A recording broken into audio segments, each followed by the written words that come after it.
বেগুনি কিংবা বেগুনের চপ যে যেটাই বলে থাকেন না কেন, আজ আমি তৈরি করব বেগুনের চপ। আর এই চপটা কিভাবে ফুলকো এবং মচমচে হবে সেই গোপন টিপসটি আজ আপনাদের সাথে শেয়ার করব।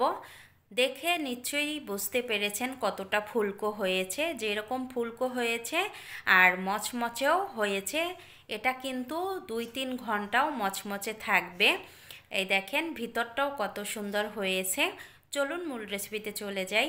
প্রথমে লাগবে বেসন। আমি এখানে 1 কাপ পরিমাণ বেসন নিয়েছি দেখেন। আর বেসনটা অবশ্যই চেলে নেবেন। এদিকে হচ্ছে হাফ কাপের মতো নিয়ে নিলাম চালের গুঁড়া। এই চালের গুঁড়াটা দেওয়ার কারণে মচমচে হবে এই বেগুনিটা। দুটোই উপকরণই আমি চেলে নিয়েছি। এখনই নর্মাল তাপমাত্রায় থাকা জল দিয়ে আমি ভালোভাবে মিশিয়ে নিচ্ছি। আর এখানে একটা কথা বলে রাখি, একসঙ্গে কখনো জল দিতে যাবেন না, অল্প অল্প জল দিয়ে ভালোভাবে ফেটিয়ে নিতে হবে। আমি 3 মিনিটের মতো ফেটিয়ে নিয়েছি। এতেই দেখেন এই বেসনগুলো ফুলে উঠেছে আর কালারটাও চেঞ্জ হয়ে গেছে। আর এটা ফেটানো হয়েছে কিনা সেটা বোঝানোর একটা উপায় আছে। এই দেখেন আমি 1 কাপ জল নিয়েছি, জলের মধ্যে ওখান থেকে একটু বেসন দিলাম। বেসনটা দেওয়ার সঙ্গে সঙ্গে জলের উপরে ভেসে উঠেছে। জলের উপরে ভেসে উঠেছে মানে বেসনটা পারফেক্টভাবে ফেটানো হয়েছে। এখনে হচ্ছে আমি এখানে দিয়ে দিলাম 1 চামচের মতো আদা বাটা, রসুন বাটা, দিয়ে দিলাম হলুদের গুঁড়া, স্বাদ মতো লবণ, জিরার গুঁড়া, আর দিয়ে দিলাম মরিচের গুঁড়া। সবগুলো উপকরণ ভালোভাবে মিশিয়ে নিব। আর এই যে ব্যাটারটা, এই ব্যাটার দিয়ে কিন্তু বুন্দিয়াও তৈরি করতে পারেন। বুন্দিয়াটা তৈরি করতে হবে এই মশলাটা দেওয়ার আগে। মশলাটা মেশানো হয়ে গেছে, এটা আমি পাশে রেখে দিচ্ছি। আর এখানে নিয়েছি একটা বেগুন। বেগুনটা আমি কেটে নিয়েছি। আপনারা গোল করে লম্বা করে যেভাবে আপনাদের খুশি সেভাবে নিতে পারেন।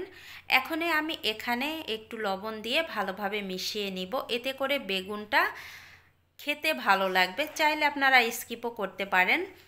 আর বেগুনটা কিন্তু আমি কাটার আগেই ধুয়ে নিয়েছি। এখনই এই ব্যাটারের মধ্যে 1 পিস বেগুন আমি দিয়ে ভালোভাবে মিশিয়ে নিচ্ছি। মিশিয়ে নেওয়ার পরে এক্সট্রা যে ব্যাটারটা থাকবে সেটা এভাবে ফেলে দিতে হবে। তারপরে হচ্ছে গরম তেলের মধ্যে দিতে হবে। আমি চুলায় চলে আসলাম, তেলটা মিডিয়াম হিটে গরম করে নিয়েছি। একটা বেগুনের চপ দিয়ে দিলাম। দেওয়ার পরে এখন আমি আরেকটা দিয়ে দিলাম। দিয়ে কিছুক্ষণ জাল করে নেওয়ার পরে দেখবেন একা একাই ফুলে উঠেছে। এবার আমি উল্টিয়ে দিচ্ছি। উল্টিয়ে এপাশ ওপাশ করে আমি আরও একটু ভাজি করে নিব। এই তো ভাজি হয়ে গেছে, এবার নামিয়ে নিব। অনেকটা মচমচেও হয়েছে আর ফুলকোও হয়েছে। আমি আরেকটি চপ আপনাদের ভাজি করে দেখাচ্ছি। তেলের মধ্যে দিয়ে দিলাম। দেওয়ার পরে একটু পরে এই যে ফুলে উঠেছে। ফুলে ওঠার পরে আমি এপাশ ওপাশ করে ভাজি করে নিয়েছি। এখনই হচ্ছে সবগুলো সেমভাবেই ভাজি করে নিব। সবগুলো বেগুনি আমার ভাজি করা হয়ে গেছে। দেখেন কত সুন্দর হয়েছে। আর একটা আমি গোল করেও বানিয়েছি, সেটা হচ্ছে ছোট। এখনে আমি একটা চপ আপনাদের ভেঙে দেখাচ্ছি। এই দেখেন ভিতরটা কত সুন্দর হয়েছে, একেবারে পারফেক্টভাবে সেদ্ধ হয়ে গেছে।